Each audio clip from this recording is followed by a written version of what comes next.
అందరికీ నమస్కారం అండి.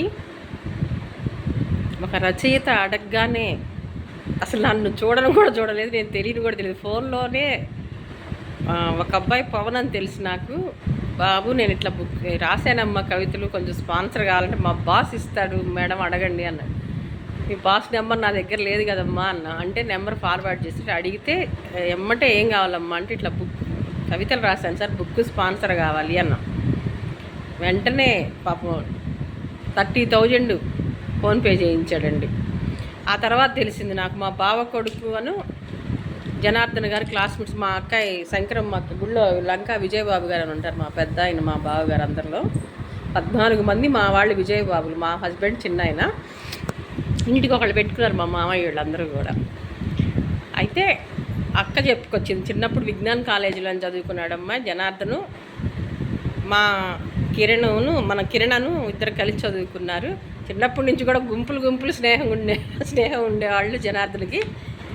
మన ఇంటికి వచ్చేవాడు, బాగా ఉండేవాడు అని చెప్పుకొచ్చింది. తర్వాత అంటే అవును కిరణ్ మా ఫ్రెండేనండి. అంటే మీరేమవుతారంటే మా బావ కొడుకేను అని చెప్పాను జనార్దన్ గారికి. నేను అప్పటి నుంచి చాలా ఆత్మీయంగా పలకరిస్తుంటాడు. మా అబ్బాయి ఫ్రెండ్ కాబట్టి, మన తెలుగుదేశం పార్టీ నేత కూడా కాబట్టి.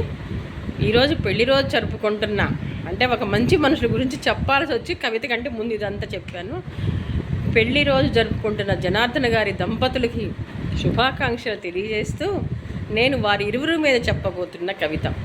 జనార్దన్ జగతికే వెలుగవ్వాలి మీ జంట, నిండు నూరేళ్ళు ఇలానే పెళ్లి రోజులు జరుపుకుంటూ నింగి నేలకు ఆదర్శమై వెలుగొందాలి మీ జంట.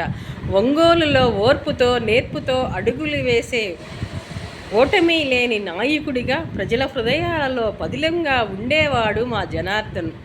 మంచికి మరో రూపం, మాతృభూమిలో తల్లిదండ్రుల కీర్తిని నిలిపే మా జనార్దన్ సేవలు వెలకట్టలేనివి.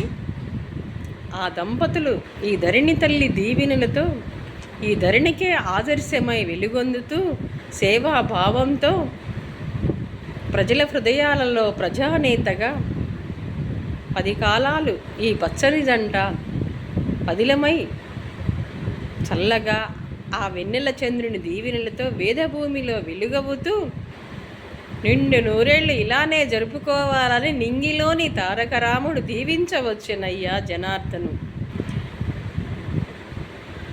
కవులు కళాకారుల పట్ల నీ మర్యాద వెలకట్టలేనిది. మా హృదయాభివందనం, మా శుభాకాంక్షలు, శుభాభినందనలు. కవయిత్రి కలకాలం మీ జంట చల్లగా ఉండాలని ఆ కలియుగ దైవాన్ని వేడుకుంటుంది. నిజంగా అండి, నా కొడుకు ఎన్ఆర్ఐ అయినా నేను అడగలేకపోయా, బాబు నేను బుక్స్ రాశాను డబ్బులు కావాలరా అని.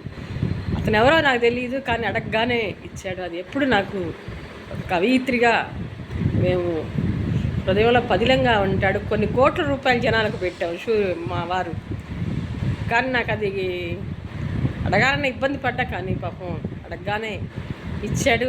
మళ్ళీ ఇంకా 4 బుక్స్ ఉన్నాయి సార్ అని కూడా చెప్పాను. మీకు ఎప్పుడు ఏది కావాలని అడగండి మాదేవి గారు, మా పెంసాని గారిని అడిగినా ఇస్తాడు. కానీ నేను పోయి నాకు కావాల్సిన పని నేను ఎప్పుడు అడగను. ఎప్పుడన్నా ప్రజల కోసం ప్రజలను తీసుకెళ్ళి ఇదిగో ఈ పని కావాలి సార్ అంటే వాళ్ళు చేసి పెడతారు, అన్నదమ్ములు ఇద్దరు కూడా అని తెలియజేస్తూ మీ అందరికి నమస్కారం.